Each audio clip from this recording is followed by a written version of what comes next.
Bom dia, boa tarde ou boa noite a todos que estão aí do outro lado da telinha, dependendo da hora que vocês assistirem a aula aqui comigo.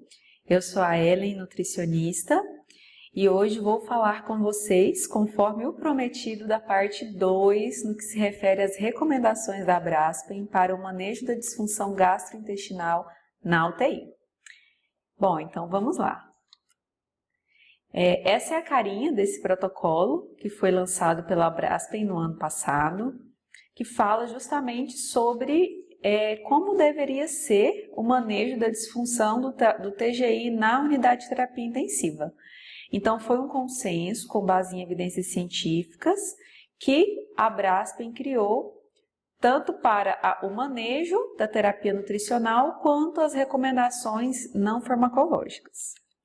Mas antes de nós adentrarmos na parte 2, que é a nossa proposta da aula de hoje, nós precisamos relembrar de alguns aspectos muito importantes.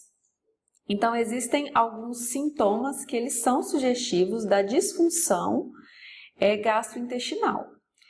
Dentre eles, nós temos alteração na motilidade intestinal, o retardo do esvaziamento gástrico, a gastroparesia, a presença ou ausência da evacuação, e aí nós vamos pensar em diarreia ou na constipação, que são exatamente esses extremos, quando nós falamos de evacuação.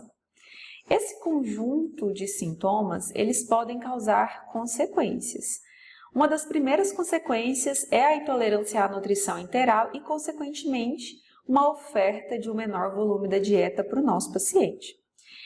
Essa oferta desse menor volume, consequentemente, vai falhar em atingir as metas calóricas e proteicas propostas, uma vez que, muitas vezes, aquele volume que foi infundido não é o volume que foi prescrito pelo profissional nutricionista. Essa falha em se atingir metas, então, poderá, a longo prazo, gerar uma fraqueza muscular adquirida na UTI. Notem que isso vai ser um ponto que vai contribuir, porque a fraqueza muscular no ambiente da terapia intensiva também tem vários fatores, Um deles é essa falha em se atingir as metas nutricionais. Consequentemente, se esse paciente ele não atinge meta, podem haver complicações no que se refere à cicatrização de feridas. Esse paciente muitas vezes ele não vai ter imunidade, ele não vai ter força, ele não tem proteína suficiente para cicatrizar ali aquela ferida, aquela lesão por pressão. Essa queda na imunidade, e consequentemente um estado de imunossupressão, e todos esses fatores eles vão juntos contribuir para o aparecimento da desnutrição. Então, para relembrarmos mais uma vez, a intolerância gastrointestinal ela vai ser um resultado de vários sinais e sintomas, de disfunção gastrointestinal, e ela deve ser tratada precocemente, incluindo aí o manejo da terapia nutricional, seja ela oral, interal ou parenteral. Existem também alguns fatores conhecidos para a intolerância à nutrição enteral. Então, agora eu estou falando já dessa parte da intolerância à nutrição enteral, que são alterações no sistema nervoso, seja ele entérico ou autônomo. Então, nós percebemos muitas vezes que naqueles pacientes com alguma disfunção cerebral, com algum trauma, então com algum acometimento cerebral, eles tendem a apresentar uma variedade desses sinais e sintomas. Existem também alterações na via de regulação hormonal, utilização de múltiplas drogas, então vários medicamentos, vasopressores com efeito direto no TGI.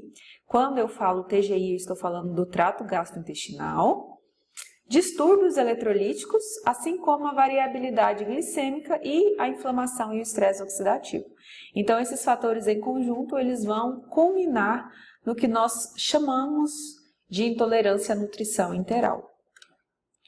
Bom, então, a primeira proposta aqui é nós falarmos sobre o manejo não nutricional dessa disfunção gastrointestinal. A aula é dividida em duas partes, que é o manejo não nutricional, ou não farmacológico, e aquele nutricional, que também é não farmacológico, mas eu estou falando especificamente no que tange a nutrição. Aqui, nós teremos algumas medidas não farmacológicas, mas também existem outras medidas que são farmacológicas dentro daquilo que é não nutricional. O primeiro deles aqui, que a Braspen traz, é a elevação da cabeceira. Então, o que nós percebemos muitas vezes? Que existe essa questão, né, e complicações podem estar relacionadas à posição supina. Então, o que os estudos têm mostrado? Que para aqueles pacientes em que é possível se elevar a cabeceira, então, para esses pacientes, uma elevação entre 30 a 45 graus pode estar associada a uma redução da incidência da pneumonia. Essa pneumonia associada à ventilação mecânica, né? Então, é a pneumonia adquirida ali que pode ser adquirida dentro do ambiente da terapia intensiva.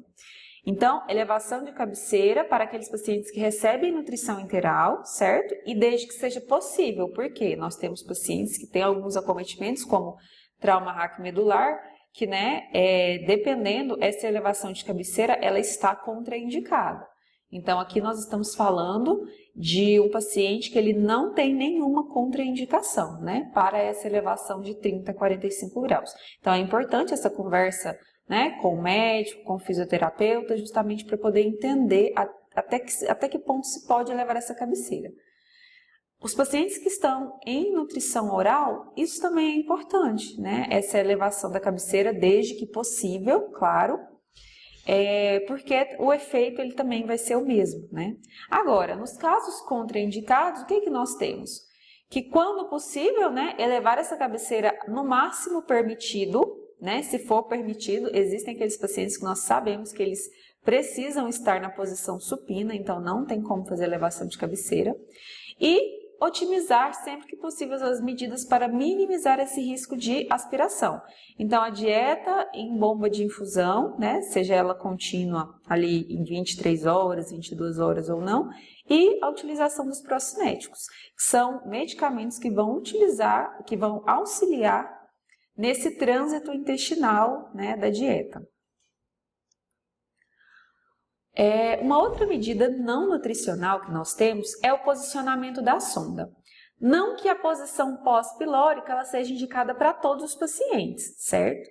Mas a sonda no posicionamento ali pós-pilórico parece estar associada à redução da taxa de pneumonia, né? Então, novamente, nós temos aí uma minimização de danos, pensando aí numa medida preventiva, que seria essa sonda pós-pilórica. É claro, né, que como eu disse, nem todos os pacientes têm a indicação da sonda pós-pilórica, né? A maioria dos pacientes eles têm esse posicionamento gástrico da sonda para a alimentação. Mas para aqueles pacientes que de fato têm sinais de gastroparesia, a sonda pós-pilórica ela deve fazer parte do tratamento proposto. Por quê? Porque isso vai minimizar as chances, né, desse conteúdo refluir ali. Né? Então, é justamente para facilitar essa oferta e depois a digestão e absorção aí desse conteúdo, né? No caso da dieta. Geralmente, essa sonda pós-pilórica ela vai ser passada ali via endoscópica, né? Por meio da inserção ali do endoscópio e então ser posicionada a nível duodenal ou nasojejunal, depende da proposta para cada paciente, ok? A outra proposta, e aí agora já é uma proposta farmacológica, né, mas ainda não nutricional, é esse uso de procinéticos. Procinéticos, eles são medicamentos que visam auxiliar na melhora do esvaziamento gástrico e, consequentemente, da tolerância à nutrição enteral, certo? Uma vez que a tolerância do paciente à nutrição enteral ela aumenta, pode-se então alcançar aí as metas propostas para esse paciente, certo? Então, no mercado existem vários medicamentos, né? A prescrição é médica, então é algo que nós vamos ver, né, comumente no receituário desses pacientes. E se eles não estiverem recebendo e, né, de acordo com a avaliação for preciso, vale a conversa ali com a equipe, com o médico, sobre, né, o que ele acha da prescrição, né? Se é um paciente que de fato poderia ser um candidato a receber essa prescrição. Então, o que nós temos disponíveis? No que se refere a agentes pró-motilidade, nós temos aí disponíveis a metoclopramida ou a eritromicina. O grande problema dessa combinação é que muitas vezes podem ocorrer como eventos adversos taquifilaxias ou arritmias. Então, essas são duas grandes limitações aí dessa dupla, certo? Então, muitas vezes, para qual motivo nós vamos ver essa prescrição? Para pacientes com risco elevado de aspiração ou apresentando algum tipo de intolerância gastrointestinal. Já a neostigmina, ela é um medicamento que tem sido usado para pseudoobstrução aguda do cólon, justamente pelos efeitos que se tem encontrado dessa medicação, certo? Então, o uso de procinéticos é uma medida não nutricional, mas que também pode auxiliar no que se refere ao manejo para a tolerância da nutrição enteral, né? Lembrando que essa prescrição é uma prescrição médica. O próximo passo aqui, quando nós falamos em manejo da terapia nutricional, né, para melhorar então essa tolerância, é a correção da desglicemia. Entende-se por desglicemia essas alterações na glicemia, né, tanto para mais quanto para menos. Então, eu estou falando tanto da hiper quanto da hipoglicemia. No paciente hospitalizado, especificamente no paciente que está na terapia intensiva, é muito deletério o efeito que tem dessas grandes oscilações aí das faixas glicêmicas, certo? Então, a desglicemia, ela pode alterar o esvaziamento gástrico e as evidências mostram que até 50% dos pacientes com diabetes ou aqueles pacientes que têm algum controle glicêmico abaixo daquilo que é o esperado, podem apresentar algum retardo no esvaziamento gástrico. Então, percebam a importância de se controlar ou de se auxiliar nessa questão do controle glicêmico, né? Dentro da unidade de terapia intensiva, nós temos essa meta aí de 140 a 180 miligramas por decilitro no que se refere a controle glicêmico, a meta glicêmica, né? Então, quando os valores eles ultrapassam isso ou quando estão muito abaixo dessa faixa, esse paciente ele apresenta aí um quadro de desglicemia e isso pode contribuir negativamente, pensando aí em esvaziamento gástrico. E a outra medida de manejo não nutricional que nós temos é a correção dos distúrbios eletrolíticos. O baixo potássio e o baixo magnésio, eles têm esse potencial de interferir na função motora gástrica, né? Uma vez que são aí eletrólitos, né, que vão ser minerais que estão relacionados a essa questão motora, né, ao funcionamento celular. Então, a avaliação bioquímica, bem como a reposição eletrolítica dos pacientes, ela é muito importante, né? E, novamente, nós sabemos que no ambiente da terapia intensiva, na maioria das vezes, essa reposição, ela acontece via prescrição médica. Se eu, enquanto nutricionista, eu detecto essas alterações, eu posso conversar, né, com o médico e realmente, né, juntos chegar a essa conclusão se esse baixo potássio e esse baixo magnésio podem estar relacionados a algum sintoma, né, ou algum sinal aí de intolerância gastrointestinal. E agora, finalmente, nós vamos falar aqui do manejo nutricional da disfunção gastrointestinal. O primeiro ponto que eu trago aqui para vocês, que é um ponto que está nessa diretriz da Braspen, é o que se refere aos macronutrientes. Então, quando eu estou falando de macronutrientes, né, estou falando dos carboidratos, proteínas e lipídios. Eu, enquanto nutricionista, quando eu vou pensar na prescrição, na melhor prescrição para o meu paciente, eu preciso também ter uma leitura por completo do rótulo daquela fórmula interal, né? Quando eu estou falando aqui no caso da nutrição interal propriamente dita. Então, além da densidade calórica, eu preciso observar o percentual de macronutrientes, né, com certeza, e também entender quais são os outros nutrientes que essa dieta, quais são os outros nutrientes que essa fórmula interal possui, certo? E por que isso é importante? Porque esses sinais e sintomas, muitas vezes, eles podem, certo? Então, vejam o termo que eu estou utilizando aqui, podem estar associados, né, a dieta ou a composição da dieta que aquele paciente está recebendo e por um acaso ele não está tolerando, tá? Só que aí nós precisamos sempre ter essa clareza, tá, pessoal? Na maioria das vezes, não é a dieta que está causando o sinal de intolerância, mas eu preciso ficar atenta, porque e se for, né? No que se refere a medidas nutricionais, eu, enquanto nutricionista, sou o responsável técnico por essa prescrição. Então, eu preciso entender para poder ter a ciência de falar: esse paciente está apresentando esses sinais e sintomas, mas não é decorrente da dieta proposta. Ou, sim, ele está apresentando esses sinais decorrente da terapia nutricional integral que foi proposta para esse paciente, da fórmula que foi proposta, certo? Então, nós precisamos, mesmo que não esteja, tá, pessoal? Mesmo que a dieta não seja a causa da intolerância, é preciso avaliar essa composição, né? Para melhorar essa tolerância e essa absorção, porque não adianta nada. Ah, eu preciso tirar a fibra dessa dieta, eu preciso mudar essa prescrição. Mas eu sei que aquele paciente, ele está com problemas não relacionados à dieta. Mas se a prescrição permanece a mesma, muitas vezes esse paciente ele vai continuar não tolerando. Então, eu preciso fazer alguma coisa para auxiliar o meu paciente nesse sentido, ainda que a dieta não esteja relacionada ao sintoma, né, ou ao sinal ali de disfunção gastrointestinal. Os carboidratos, eles podem ser uma das principais causas de intolerância. Então, novamente, né, o termo podem, eu quero que vocês fiquem sempre atentos a isso. Por quê? Eu não estou afirmando que é a principal causa, porque eu sei que tem outras causas também envolvidas, certo? Então, esse perfil de carboidratos, uma vez que se aquele paciente ele tem a indicação, em casos de desglicemia, por exemplo, se eu melhoro aquela oferta daquele perfil de carboidratos, isso pode ter ali um efeito benéfico nesse controle glicêmico, né? Então, percebam. Nós sabemos que o carboidrato ele está em maior percentual na nossa alimentação. Então, se eu melhoro esse perfil, ele pode ter esse efeito benéfico, certo?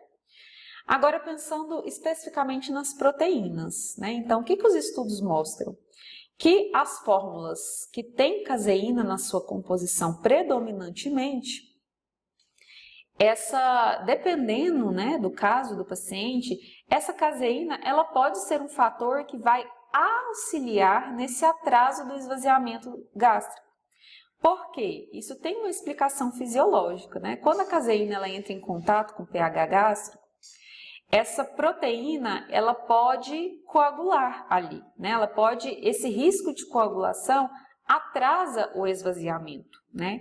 Em condições saudáveis, em condições fisiológicas saudáveis, isso não vai ser um problema, né? Mas para aquele paciente que já apresenta ali uma imobilização de longo prazo, dependendo do posicionamento da cabeceira, né, e que já apresenta ali outros sinais associados, esse paciente ele pode ter aí então o retorno, né, desse conteúdo gástrico. Justamente por quê? Porque ali o conteúdo ele entrou num estado de estase gástrica, né? O processo de digestão foi prejudicado.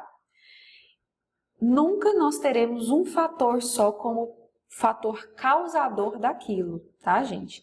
Mas nós precisamos pensar que pode contribuir ali em maior ou menor proporção, tá? Então, o que os estudos mostram? Que a digestibilidade da proteína do soro do leite, ela é melhor, né? Porque contribui para o rápido esvaziamento gástrico e ela é mais rapidamente absorvida ali a nível de intestino delgado, né? Consequentemente, disponibilizando mais rapidamente esses aminoácidos aí aos tecidos. Certo, pessoal? Quais são as proteínas do soro do leite, né? Então, essas proteínas, predominantemente, nós temos aí as globulinas, certo? E a lactoalbumina. Então, são proteínas que nós podemos perceber aí que estão presentes no soro do leite, que tem um maior conteúdo de ácidos graxos de cadeia ramificada, aminoácidos de cadeia ramificada, né? Eu confundi o termo aqui.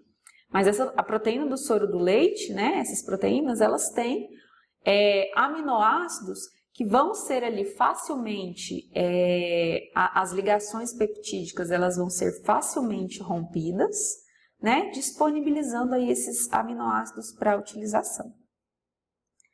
Bom, então, se eu tenho um esvaziamento gástrico da caseína maior, eu vou ter menor disponibilidade desses aminoácidos plasmáticos quando eu comparo com a proteína do soro do leite, tá? Então, se essa disponibilidade aí ela é menor, então eu também vou ter menos benefícios, né? Então, por exemplo, Ellen, então quem recebe fórmula à base de caseína não tem o benefício? Errado. O benefício ele existe. Se aquele paciente ele não tem nenhum problema de intolerância gastrointestinal, ok. Mas se é um paciente que já tem essa intolerância, por que não tentar aí uma fórmula que tenha proteína do soro do leite, certo? Então, é algo para nós refletirmos, né, na hora da nossa escolha da nossa fórmula interal. E aí agora, nós temos um outro questionamento que sempre pega muito quando a gente vai pensar dieta polimérica ou oligomérica, né? Então, quando eu estou falando desses termos, eu estou me referindo principalmente à proteína, mas não somente, né? Porque nós sabemos também que o lipídio, por exemplo, ele vai estar oferecido aí, seja ele, né, na sua integridade, ou seja ele já para facilitar aí a sua absorção. Então, o que os estudos têm mostrado com relação à dieta oligomérica? Que os pacientes eles parecem tolerar mais e que pode acontecer melhora dos sinais de distensão e obstipação, né? Esse primeiro item mesmo que eu coloquei aqui para vocês, ele tem de um estudo, né, em que foram encontrados que no grupo que recebeu dieta oligomérica, tanto a distensão abdominal quanto os sinais de obstipação foram menores, certo? Mas agora nós vamos entrar numa outra questão. Dieta oligomérica é mais cara do que dieta polimérica e não são todos os pacientes que têm indicação, tá? Ela não é uma dieta de primeira escolha, certo? Os guidelines, de uma forma geral, eles estão aí para nos mostrar, né? Na maioria das condições fisiopatológicas, nós conseguimos perceber uma prescrição padrão de dieta polimérica. Mas, naqueles casos de intolerância, é algo a se pensar, né? Quando eu penso em composição lipídica, os estudos também têm mostrado que aquelas fórmulas que contêm o lipídio modificado, ele parece ser superior no que se refere à melhora da tolerância. E aí, quando eu falo de tolerância, só relembrando quais são os sinais, né, de intolerância, sinais e sintomas. Eu tenho a diarreia, distensão abdominal, presença de vômitos e volume residual gástrico. E muito tem se falado também da obstipação aí como um sinal de intolerância. Então, em um estudo que o guideline traz, houve essa melhora quando utilizada uma fórmula com conteúdo de lipídio modificado, né, onde o maior percentual ali foi, né, do ácido TCM, né, que é o triglicerídeo de cadeia média. Me perdoe, pessoal, o TCM ele foi 20%, né, e 80% do triglicerídeo de cadeia longa. A fórmula ela era modificada no conteúdo de lipídios, por quê? Porque tinha essa junção, né, tanto cadeia média quanto cadeia longa. Não era 100% triglicerídeos de cadeia longa, ok? Então, os estudos, de uma forma geral, o que eles têm sugerido? Que é importante, sim, avaliar a composição da nutrição interal, né? E novos estudos sugerem esse estudo justamente para entender se essa composição alterada, será que é de carboidratos, lipídios, proteínas? Isso pode auxiliar na melhora dos sinais de intolerância? Então, é algo que precisa ser ainda estudado, mas os últimos estudos eles têm sugerido que sim, que dependendo do caso, pode-se ter algum efeito benéfico, né? Tanto no que se refere ao perfil de carboidratos, no controle da glicemia, quanto na questão da composição lipídica e proteica para auxiliar aí na melhora da absorção. Fibras e probióticos também são dois queridinhos que vivem em discussão, se deve ser utilizado, se não deve ser utilizado. Então, de uma forma geral, nós sabemos que os pacientes críticos, eles estão em alto risco para desbiose intestinal, né? Que é essa predominância de bactérias potenciais para causar problemas, né? Ali a nível de intestino. E nós sabemos que o intestino ele está interligado com vários outros órgãos. Então, essa desbiose ela pode ter um efeito não só local, certo? Mas em vários outros pontos. No entanto, não quer dizer que o ambiente crítico, né, o paciente que está no ambiente crítico, ele é um paciente 100% candidato para receber tanto fibra quanto probiótico. E aí, daqui a pouquinho eu vou explicar fisiopatologicamente falando por quê. Então, vários fatores, né, pessoal, eles vão contribuir para essa desbiose. Então, o próprio quadro inflamatório de estresse oxidativo, como consequência da doença de base, que levou esse paciente ali para o ambiente crítico. Nós temos também o uso de medicamentos, né, a gama de antibióticos que muitas vezes precisa ser utilizada para aquele ambiente, para aquele paciente, naquele ambiente crítico. E nós temos também um fator que muda toda a rota. Nós tínhamos um paciente que em casa, na maioria das vezes, ele consumia os alimentos na sua forma integral, né? Ele fazia ali o consumo de várias refeições ao longo do seu dia. E aí, esse paciente, muitas vezes, ele passa por longos períodos de jejum, por algum motivo, ou ele vai receber ali uma nutrição que tem um grau de processamento e uma quantidade de fibras diferente daquilo que é o convencional, certo?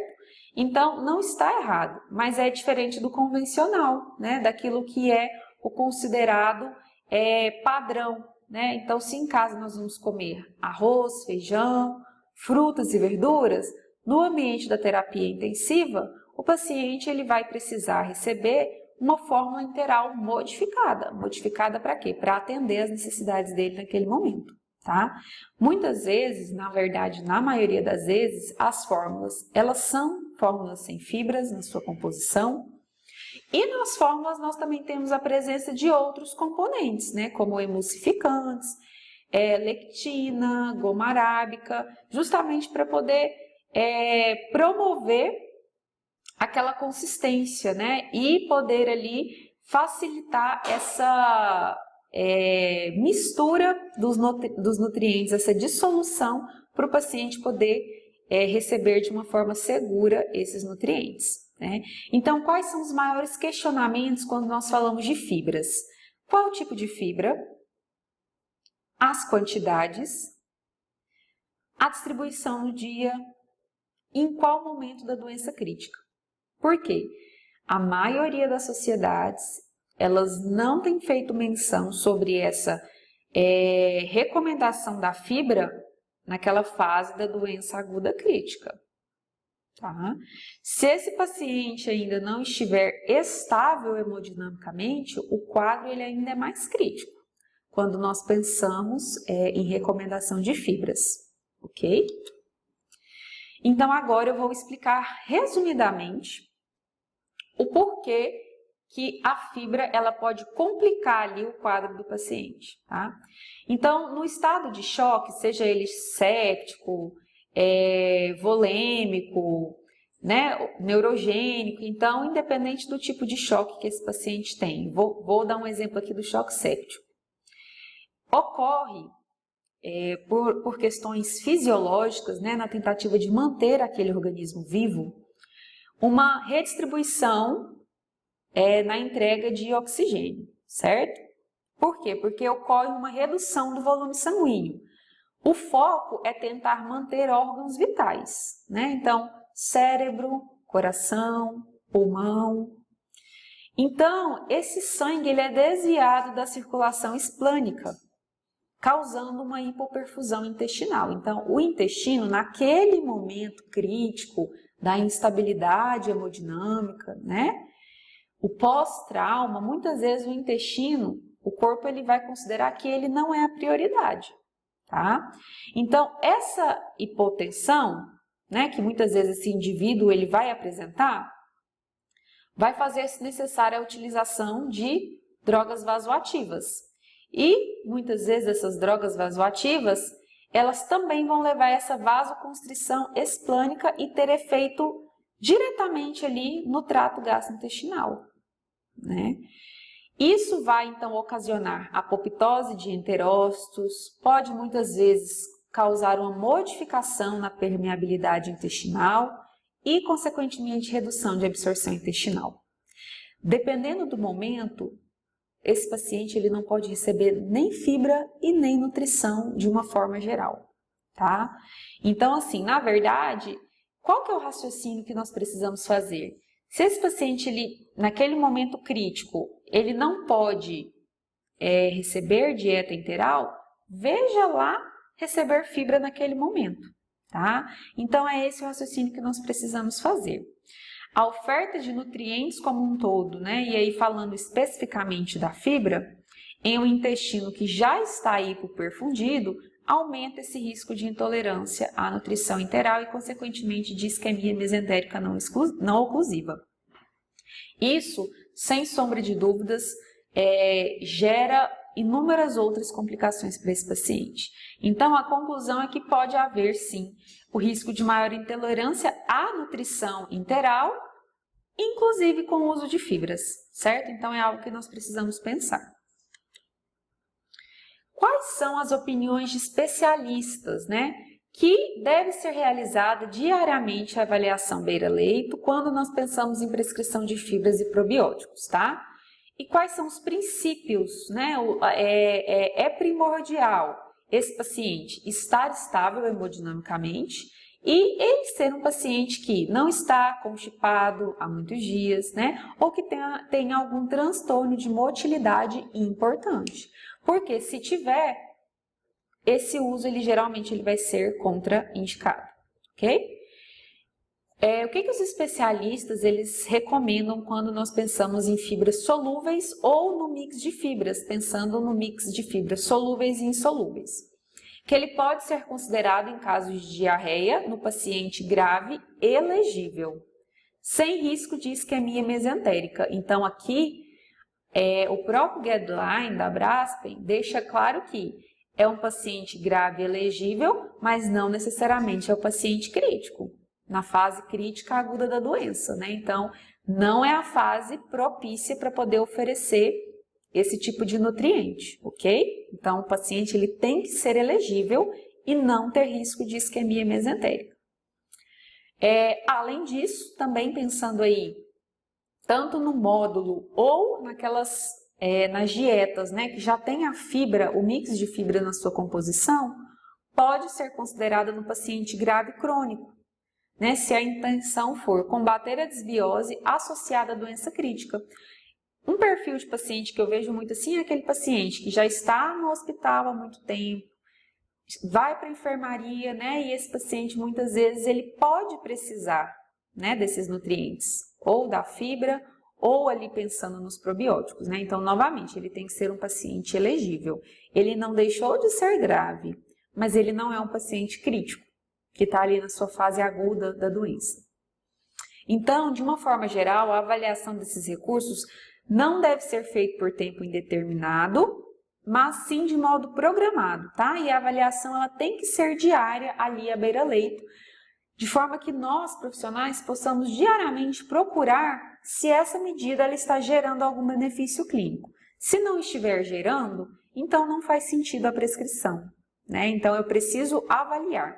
Mas tem uma questão, nós também precisamos muitas vezes de tempo para avaliar esse benefício clínico, né? Então, às vezes, eu não vou ver uma melhora ali com um dia. Tá? Então, é preciso ter protocolos muito bem estabelecidos e saber o momento certo de utilizar, né, o que nós temos a nosso favor disponível no que se refere à nutrição. E aí, o último ponto aqui da nossa aula é sobre nutrição parenteral, que também é uma grande dúvida, né? E os guidelines, cada vez mais, eles vêm trazendo esses conteúdos a fim de propor a melhor discussão para eles. Então, aqui eu tenho 2 pontos: a nutrição parenteral suplementar ou a nutrição parenteral total, né? E exclusiva. Quando utilizar? Então, aqui é o questionamento. O que o guideline nos traz? Que em pacientes que não toleram a nutrição integral na primeira semana da UTI, desde que a segurança e os benefícios eles sejam avaliados, a nutrição parenteral, né, ela pode ser iniciada. Mas eu preciso avaliar qual é a indicação, né, se de fato esse paciente ele vai se beneficiar desse tipo de nutrição, que no caso é a nutrição parenteral, né, que aí ela é diferente de todas as outras, né, tanto a interal quanto a via oral. E a TNP, né, quando eu falo TNP, estou falando de terapia nutricional parenteral, ela não deve ser iniciada até que todas as estratégias para melhorar a tolerância gastrointestinal sejam realizadas. Ou, né, naqueles casos que de fato não tem como utilizar o trato gastrointestinal porque é inviável, tá? Então nós precisamos avaliar. E além disso, nós também, como vocês vão ver daqui a pouquinho, nós vamos sempre estar avaliando o risco nutricional desse paciente, que é algo essencial, né, especialmente aqui dentro do ambiente da terapia intensiva. Então, em pacientes com intolerância do trato gastrointestinal, desde que as necessidades via TNE estejam menor que 60%, sem perspectiva de melhora, e esse paciente ele vai precisar, de fato, né, de continuar com uma terapia alternativa para a alimentação, a nutrição parenteral suplementar, ela deve ser iniciada para atingir a meta calórica de 100%. Então, aqui, o que eu estou falando? De nutrição parenteral suplementar. Não é da nutrição parenteral exclusiva, tá? Então, neste caso, parece que os pacientes eles se beneficiam quando eu penso em nutrição parenteral suplementar associada a uma nutrição integral que por si não atinge as necessidades desse paciente, certo? Novamente, isso precisa de um tempo determinado, né? Essa prescrição ela não deve acontecer de qualquer forma e muito menos por tempo indeterminado. Agora, vou falar especificamente da nutrição parenteral suplementar e da nutrição parenteral exclusiva. O que em 2016 a Aspen colocou para nós e é interessante porque o guideline ele retoma essa sugestão da Aspen. Quando eu penso em nutrição suplementar, né, então é aquela que o paciente provavelmente ele já vai estar, né, recebendo ou integral, nutrição enteral ou nutrição por via oral, certo? E aí a parenteral ela vem para suplementar algo que não está chegando ao objetivo, certo? Então eu preciso, né, entender que, independente do risco, seja ele alto risco nutricional ou baixo risco nutricional, ela deve ser considerada sim, mas somente após pelo menos 7 dias de admissão da UTI, né? Então, não é no primeiro dia esse paciente já receber esse tipo de terapia nutricional, tá? Isso, na verdade, o que as evidências têm mostrado? Que pode ser prejudicial, tá? Então, não existem recomendações suficientes para iniciar a nutrição parenteral logo como uma primeira escolha, pensando ali nela de forma suplementar, tá? Então, primeiro, se esse paciente ele tem indicação de nutrição integral, primeiro se tenta a integral. Não atingiu meta, já tem 7 dias, esse paciente está estável, né? Ele pode progredir, já deveria ter atingido a sua meta nutricional, eu posso então pensar aí na nutrição parenteral suplementar, né? Lembrando que a prescrição é médica e que é preciso que essa conversa ela esteja alinhada dentro da equipe multiprofissional.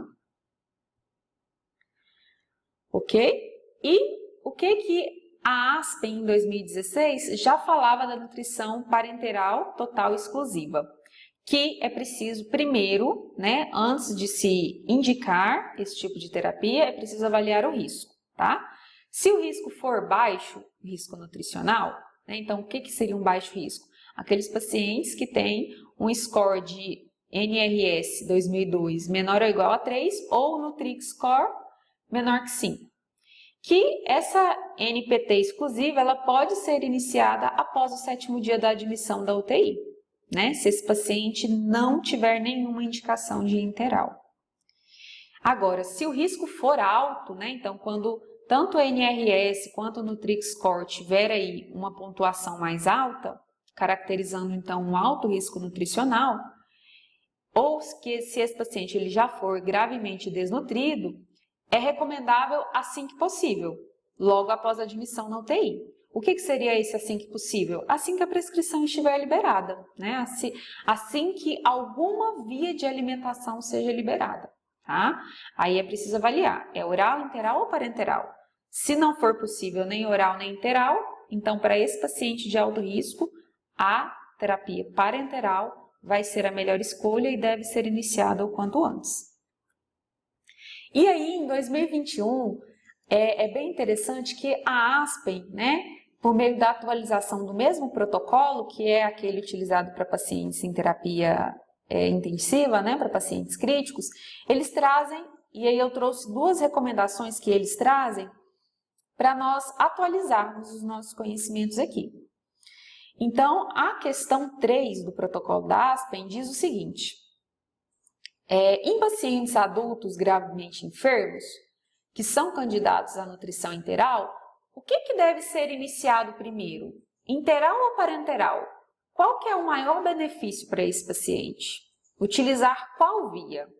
Aqui eu não estou falando de contraindicação. Vamos partir do princípio que é aquele paciente que pode as 2 vias. Qual é a melhor? Né? Então, qual que é a recomendação? Que não houve diferença nos resultados, pensando em nutrição parenteral exclusiva precoce e nutrição interal durante a primeira semana, tá? Então, em 2021, existem algumas diferenças, né? Porque lá em 2016, o que a Aspen falava? Que isso dependia do risco do paciente, né? Agora, em 2021, o que eles trouxeram? Que justamente por não terem encontrado, né, diferença aí nos resultados clínicos, que nenhuma foi, que a nutrição interal ela não foi superior à parenteral, que as 2 são aceitáveis, né? Desde que não haja nenhuma contraindicação ali, ok? Se tiver contraindicação, tem que utilizar aquilo que é mais, que vai beneficiar o nosso paciente. E pensando especificamente em parenteral suplementar, eles também não encontraram diferença significativa nos resultados clínicos. Mas aí, nesse caso, essa ausência de diferença, principalmente no que se refere à melhora, eles mantêm a mesma recomendação de que a nutrição parenteral suplementar, ela deve ser utilizada após 7 dias de admissão, se necessário. Então, essa recomendação, ela permaneceu basicamente a mesma daquelas que eles propuseram em 2016, ok? Então, pessoal, como mensagem final aqui da nossa aula, o que eu quero deixar, né? Que a disbiose, essa perda, né, dos enterócitos, a alteração da motilidade gastrointestinal e essa perda da função de barreira intestinal se associa, de fato, com a patogênese da doença grave, tá? Então, a patogênese da doença grave, ela é multifatorial e dentre os fatores nós temos disbiose, perda de enterócitos, comprometimento ali da microbiota intestinal e isso vai gerar o quê? Comprometimento de digestão e absorção a nível intestinal. Essa disfunção, ela tem um impacto clínico e nutricional negativos, tá? E não acontece somente a nível de intestino, como eu já havia falado anteriormente. Dessa forma, os sinais e sintomas de disfunção gastrointestinal ou mesmo de intolerância, por menor que ela seja, deve ser reconhecido precocemente, para que o manejo adequado da nutrição interal, da nutrição de uma forma geral, seja ela por meio de terapia nutricional interal, parenteral ou oral, que isso ocorra da melhor forma para maximizar essa tolerância do paciente. Uma vez melhorada essa tolerância, esse paciente ele vai de fato absorver os nutrientes e atingir as nossas metas propostas, né? Reduzindo aí complicações, tanto no intra-hospitalar quanto no pós-alta. Certo, pessoal? Então, vamos, né, gravar aí essa mensagem final, estudar bastante os protocolos e é muito importante que nós, enquanto nutricionistas, nos mantenhamos sempre atualizados, né? Porque as recomendações elas podem mudar o tempo todo. Ou, como nós vimos aqui, elas podem se manter. Então, nós precisamos ter a melhor recomendação científica para embasar a nossa prática clínica e o cuidado nutricional para com o nosso paciente. Então, o que eu gostaria de falar por hoje é isso e até a próxima!